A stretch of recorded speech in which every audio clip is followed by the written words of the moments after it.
네, 정치권 이슈와 정책 분석을 통해 여론의 심장을 저격하고 민심의 흐름을 날카롭게 꿰뚫어봅니다. 여심, 저격, 김혜란 전 국민의힘 대변인, 정은혜 전 더불어민주당 의원 두 분 모셨습니다. 반갑습니다. 네, 저희가 지난주에도 좀 예상을 해봤었고 이번 주도 좀 예상을 해봤는데 역시나 이번 주도 아니었습니다. 저희가 다음 주로 탄핵 선고가 좀 미뤄지게 된 것 같은데 역시 예상이죠, 이것도. 그래서 다음 주 언론에서는 탄핵 위크, 사법 위크 이렇게 부르고 있습니다. 저희가 하나하나 질문을 통해서 이 두 분께 현재 당 상황과 두 분의 생각도 여쭤보도록 하겠습니다. 바로 질문 들어가겠습니다. 자, 이렇게 24일에는 한덕수 총리 탄핵 선고가 예정돼 있고요. 26일은 이재명 대표 선거법 2심 선고, 이어서 윤 대통령 탄핵 선고가 그 이후로 될 것으로 예측이 되고 있습니다. 자, 우선 이것부터 짚어보도록 하겠습니다. 윤 대통령보다도 한덕수 총리의 탄핵 심판 선고가 먼저 나오게 됐는데 이거 해석이 분분한 상황입니다. 오늘 정은혜 전 의원께 먼저 여쭙도록 하겠습니다. 이렇게 한덕수 총리의 탄핵 선고가 먼저 발표가 되는 거, 이거 어떤 이유일까요? 네, 일단은 헌법재판소 같은 경우는 선입 선출의 원칙 그리고 윤석열 탄핵 심판을 최우선 심리하겠다고 이렇게 말씀을 하셨는데, 그럼에도 불구하고 지금 한덕수 총리에 대한 재판이 먼저 결과가 나온다는 것이 좀 더불어민주당 입장에서는 좀 유감스럽다라는 말씀을 먼저 드리고 싶고요. 그럼에도 불구하고 아마 헌법재판관 분들께서는 굉장히 심사숙고하고 계시는 것으로 알고 있다. 지금 그 내부에 8대 0이다, 4대 4다, 4대 3대 1이다. 네네. 이제 각하 의견까지 나오는 상황인데 아마도 그 내부에 정확한 지금 정보는 없는 것 같습니다. 철저하게 보안이 지켜지고 있고요. 헌법재판소 내부에 있는 직원들도 층간 이동을 할 때까지 아이디를 사용해서 이동을 하고 있다, 이런 얘기도 있다고 합니다. 그렇기 때문에 지금 보안은 철저히 지켜지고 있고 그 내부의 사항은 우리가 알고 있지는 못하다. 그럼에도 불구하고 한덕수 총리를 먼저 하는 것은 제 개인적인 생각입니다. 아마도 대통령이 인용을 놓고 염두에 놓고 한 결과가 아닌가라는 생각이 듭니다.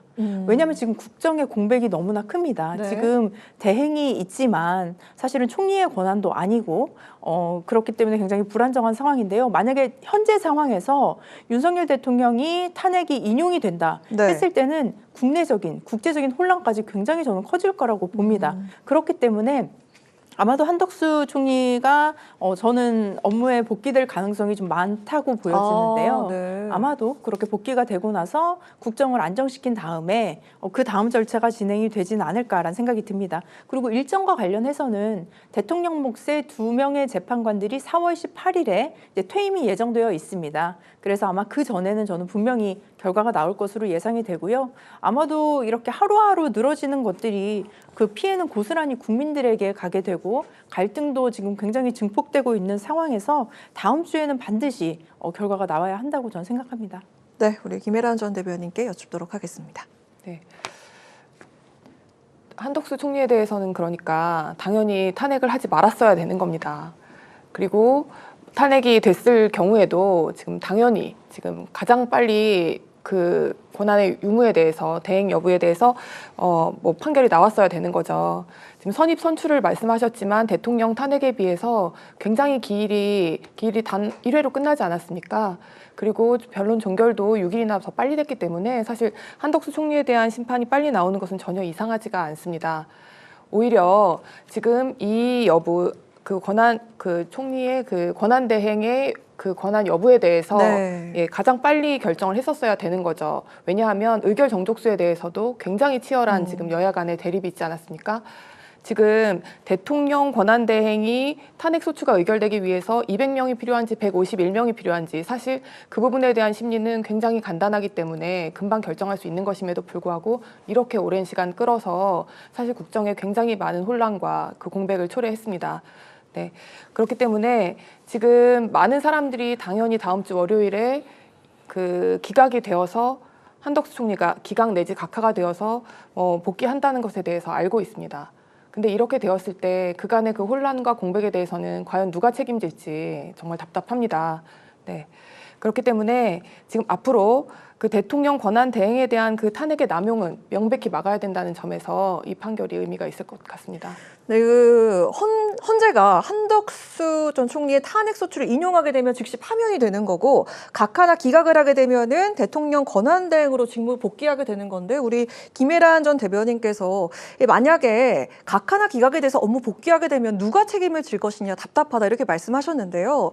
권성동 원내대표가 만약에 기각이 된다면 민주당 측에서 석고대죄를 해야 한다 이렇게 얘기를 했습니다. 어떻습니까?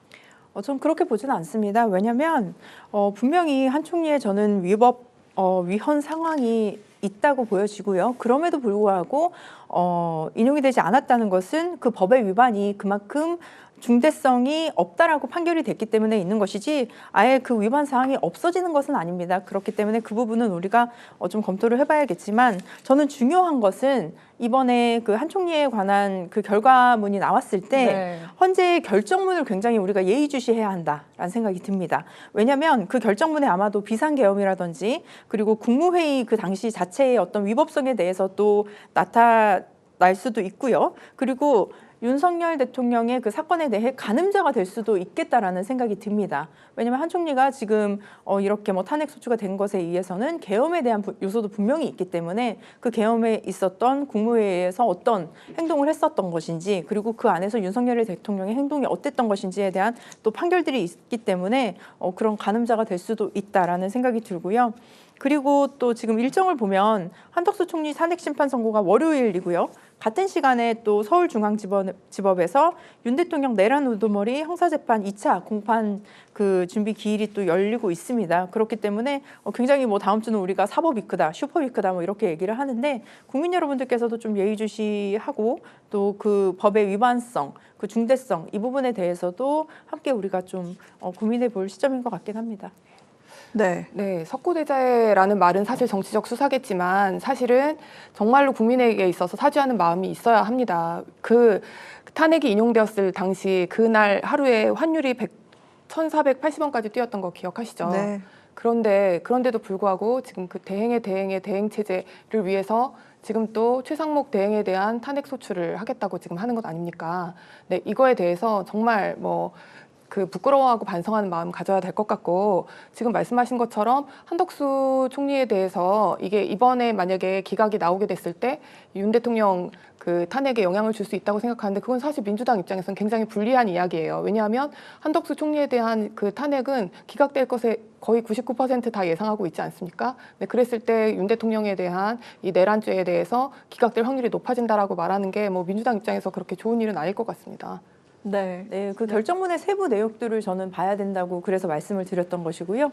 이게 우리가 정말 뭐 물을 자르듯이 딱 이렇게 되는 결정이 아니기 때문에 기각이 되거나 각하가 된다 하더라도 그 결정문에 담겨진 그 세부 내용들을 좀 유심히 관찰할 필요는 있다고 봅니다. 최상목 탄핵안 발의에 대한 이야기 좀 들어볼까 하는데 전국을 예의주시하는 또 한 사람 바로 최상목 권한대행입니다. 민주당은 오늘 일단 최상목 대행을 국정농단 당시의 뇌물 그리고 공갈죄 혐의로 공수처에 고발을 했습니다. 그리고 한덕수 총리 선고라는 변수 때문에 탄핵은 잠시 주춤하는 것 같았는데 오늘 오후에 결국 탄핵 소추안을 발의를 했습니다. 우리 김혜란 전 대변인께서 먼저 이야기를 좀 해주실까요? 네. 지금 거의 뭐 많은 분들이 예상하다시피 한덕수 총리가 다음 주 월요일에 돌아온다면 지금 탄핵 소추에 지금 실익이 있을 것인가 이런 논의가 많았는데 지금 그냥 탄핵 소추 개시한다고 하죠. 이 부분 사실 실익이 없는데도 이렇게 하는 것은 감정적인 보복에 불과합니다. 그런데 지금 경제부총리가 그러면 직무정지가 되게 되는데 이게 지금 전국에 가당키나 한 일인지 정말 묻고 싶고요. 지금 이재명 대표 뭐 몸 조심하라고도 했죠. 지금 사과도 없이 정말 뭐 몸 조심하라는 뜻이었다 이렇게 말하고 있는데 정말 말도 안 되는 이야기죠. 네, 제가 정말 이 미르재단에 대한 국정농단 사건 이 부분으로 고소고발했다 그래서 처음에 제가 못 알아들었습니다. 눈을 의심할 수밖에 없었어요. 네. 10년 전 사건이고 지금 그게 지난 대통령이 그것 때문에 탄핵이 됐었고 박근혜 대통령이 박근혜 전 대통령. 네, 10년 전 범죄로 그 이후에 문재인 정권 당시에 정말 탈탈 털어서 그 당시에도 무혐의가 나왔던 사건입니다. 그런데 우리 국민들 모두 다 알고 있지 않습니까? 이번 이 고발의 이유가 그 마은혁 재판관을 임명하지 않았기 때문에 지금 이 고소 고발을 했다는 것에 대해서 우리 모두 알고 있는데 그 고발건이라는 건 이렇게 남용하는 것이 아닙니다. 그러니까 이 사람에 대한 이 형사 처벌을 받게 하기 위해서 국가 그 형사사법권의 발동을 촉구하는 의미로 하는 것이지 내가 다른 것 때문에 뭔가 불만이 있고 기분이 나쁘고 복수를 하려고 하는 차원으로 국가의 이런 형사사법 시스템을 이용하면 안 되는 겁니다. 사실은 엄밀하게 뭐 구속 여건을 떠나서 사실상은 사실 무고에 가까운 행위라고 보입니다. 네, 이런 것에 대해서는 국민 여러분이 다 알고 있는데 이렇게 하는 이런 무도한 행위에 대해서는 분명히 민심의 역풍이 있을 거라고 생각합니다. 10년 전 이야기인데 이걸 10년 전에 국정농단 당시의 일을 이제 와서 왜 압박을 하는 거냐. 여당 측에서 이렇게 얘기하고 있는데요. 네, 지금 그 뇌물죄 같은 경우는 공소시효가 15년입니다. 그 공소시효가 15년이라는 말은 15년 전에 했었던 죄에 대해서도 우리가 물을 수 있다는 뜻입니다. 그렇기 때문에 저는 충분히 물을 수 있고요. 당시에 2015년에 박근혜 청와대 경제금융비서관일 때 일주일에만 16개 기업에게 486억 원을 강제 수금한 의혹이 있습니다. 굉장히 규모도 크고요. 만약에 또 최대행이 그 기업들에게 겁을 줘서 수금을 했었다? 그렇다면 이것은 또 공갈죄도 성립이 될 수 있는 굉장히 저는 중대한 사안이라고 봅니다. 그래서 이 부분에 대해서 뭐 고발을 한 것은 저는 당연하다라고 보여지고 또 한 가지 말씀을 드리고 싶은 것은 지금 최상목 권한대행의 가장 큰 잘못은 마은혁 헌법재판관 후보자를 임명하지 않고 그다음에 내란 상선 특검 후보자의 추천 의뢰를 이제 지연했던 것이죠. 특히 마은혁 헌법재판관 후보자에 대한 임명은 헌재의 결정이 났음에도 불구하고 헌재의 결정을 불복했다고 볼 수밖에 없습니다. 지금 헌재의 결정을 존중하고 그것을 헌법 소의 의무를 다 해야 할 위치에 있는 분이 그것을 공직자로서 저는 자격이 없다고 보여지고요. 또 윤석열 대통령이 무너뜨린 헌정 질서를 바로 세우기 위해서 지금 그 권한대행의 자리에 있는 것입니다. 그럼에도 불구하고 오히려 그 내란에 종식을 시키기보다는 그것을 은폐하고 저는 어제인가요? 그젠가 퍼스널 컬러를 하시는 장면을 뉴스를 통해서 봤는데요. 지금 막 전국에 가서 뭐 떡 매치기 행사에 가서 뭐 행사에 참여를 하신다든지 퍼스널 컬러를 뭐 테스트를 해보신다든지 지금 그렇게 희희낙낙하면서 다니실 상황이 아닙니다. 전국을 안정시켜야 하는 이런 상황에서 지금 어떤 본인은 나의 거취를 포함한 모든 이슈는 사치에 불과하다. 뭐 이런 말씀으로는 그렇게 하시는데 행동은 전혀 그렇게 보여지지 않고요. 뭐 대통령 놀이를 한다. 뭐 이런 얘기까지도 지금 나와 있는 상황입니다.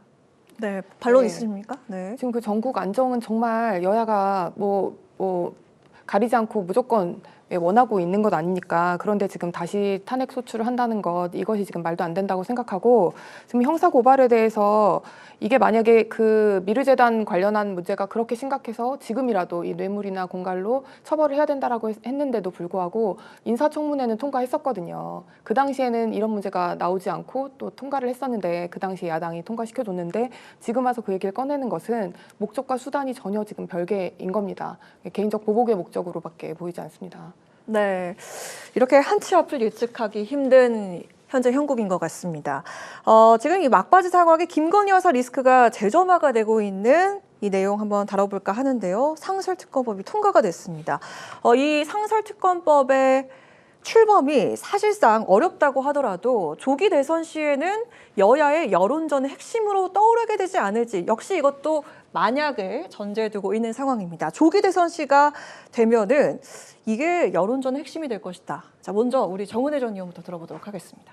네, 사실 저는 제 귀를 의심했습니다. 네, 그 영부인의 자리에서 뭐 총을 갖고 다니면 뭐하냐 이런 데 쓰라고 있는 것이다. 그리고 이재명 대표도 쓰고 나도 자결하고 싶다. 뭐 이런 발언을 했다고 하는데 물론 대통령실에서는 사실이 아닌 것으로 알고 있지만 뭐 대응하진 않겠다라는 발언을 했습니다. 근데 이게 대한민국의 영부인으로서 할 수 있는 말인가? 저는 굉장히 위험한 발상이고 이것은 저는 김건희 여사 본인에게도 저는 불안의 요소를 증폭시키고 또한 경호처 직원에게 그런 말을 했다는 것 자체도 저는 너무나 상식 밖의 행동이었다라는 생각이 드는데요. 거기에 더해서 이 발언을 넘어서서 실제로 12.3의 계엄의 이유가 김건희 여사의 범죄 의혹을 덮기 위함이다라는 의혹이 많이 있습니다. 그래서 그 범죄를 정말 나열하면 너무나도 많지만 패턴이 비슷했던 도이치모터스와 삼부토건의 주가 조작, 그리고 명품 수수백, 그다음에 임성근 사단 구명 로비, 그다음에 대통령실 이전과 관련 양평고속도로 노선 변경 의혹 등